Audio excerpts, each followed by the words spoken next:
Although the sides can mutually agree to an extension, Cleveland.com saying the Cavs and Celtics have a Thursday deadline to finalize the trade. If the trade doesn't happen, Max, which team has more to lose? The Cavs have more to lose. The Cavs need to change the status quo in order to challenge the Warriors. Now, I said the Celtics won the trade because they got the best player in the deal. But remember, Kyrie doesn't want to be there. That's a distressed asset. It's harder to trade that for stuff than if he wasn't disgruntled, right? Especially now that he's been traded. Imagine going back. That's a real problem. The status quo favors the Cavs over the Celtics also. So everything is bad for the Cavs if Kyrie goes back a disgruntled player. And when you think about the package the Cavs got, Stephen A., yeah, Isaiah may be compromised in the beginning of the season. But it's Isaiah Thomas in a walk year, in a contract year. And think of what kind of a closer he is and what kind of a clutch player, the kind of heart he has. How about him in his walk year, in his contract year, playing for a team that can go to the finals? Jay Crowder is the classic modern player who can switch, hit the three, do all kinds of things offensively and defensively, the Swiss Army knife player of the modern NBA. He's excellent. I brought up Jijic the other day. He said, he's never played in the NBA, yada, yada, yada. He was a first-round pick. Scouts are saying this. He'd have been a top 10 pick this year. And he's a big, punishing 7-footer, which is just the kind of player you could use against the Warriors if he develops in the NBA. And then finally, the crown jewel maybe in the entire situation is the Brooklyn Nets first-round pick, which could be very easily the #1 overall pick in the draft. That is not only the best deal that the Cavs will get, but that's the best deal they've been offered so far, period, on Kyrie. No other team has offered them as good a package, and no other team will offer them as good a package.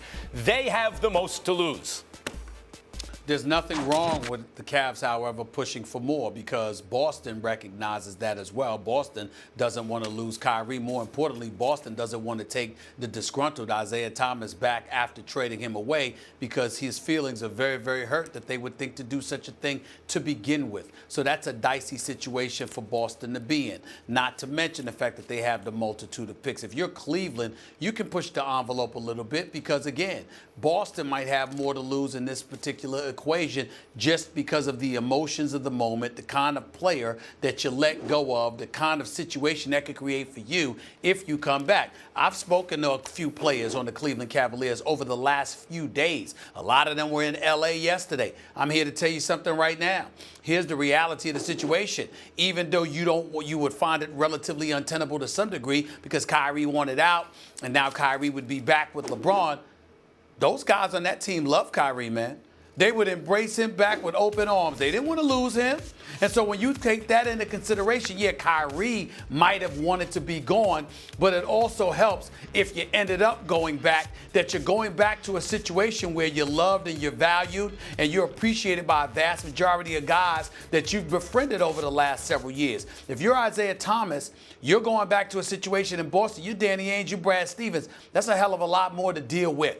So in light of all of that, you have to take into consideration that Cleveland is right to push the envelope. Now, they may not end up getting anything, or they might end up getting a pick, whether it's a second rounder, it's a late first rounder, certainly not one of those, protected picks, for 2018 or 2019 from the Lakers, the Clippers, or the Memphis Grizzlies. Certainly not one of those picks. But clearly, you might have a late first round or a second round pick you're willing to give up, and I don't see anything wrong with Cleveland trying to push for it. If I were the Celtics and the Cavs started asking for more, I'd say, tell you what, we want more. Think about this for a second.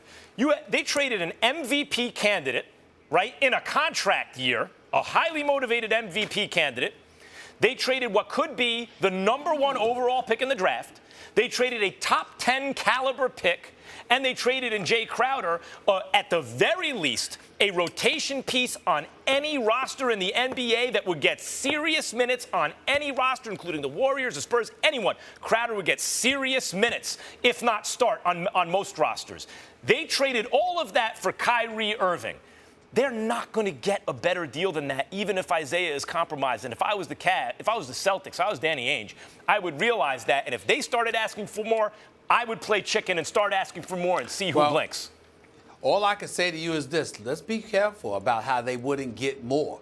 I mean, the fact of the matter is you just never know. I mean, listen, Cleveland might lose out. You're absolutely right about that. I don't think there's anything wrong with them pushing the envelope. But if you're Boston, you know what? You might turn your attention to somebody like Anthony Davis, who I anticipate will want to leave New Orleans in a year or two if things continue that way. And if I got an opportunity to have Anthony Davis instead of Kyrie Irving, guess what? I'd pull the trigger on that in a heartbeat. So again, you're right in terms of Boston having options or what have you, but in the same breath, you don't know whether that's going to be the case. That's a great point, Stephen A. And they have Isaiah Thomas to deal with. No, you and hit that's the what point. makes this terminal. You hit the nail on the head just then. What the trade demonstrates is that Boston has a surplus of tradable assets that could land many players around the league that they'd want, including maybe basically any player who's available in the NBA, Boston is likely to offer that team the best deal.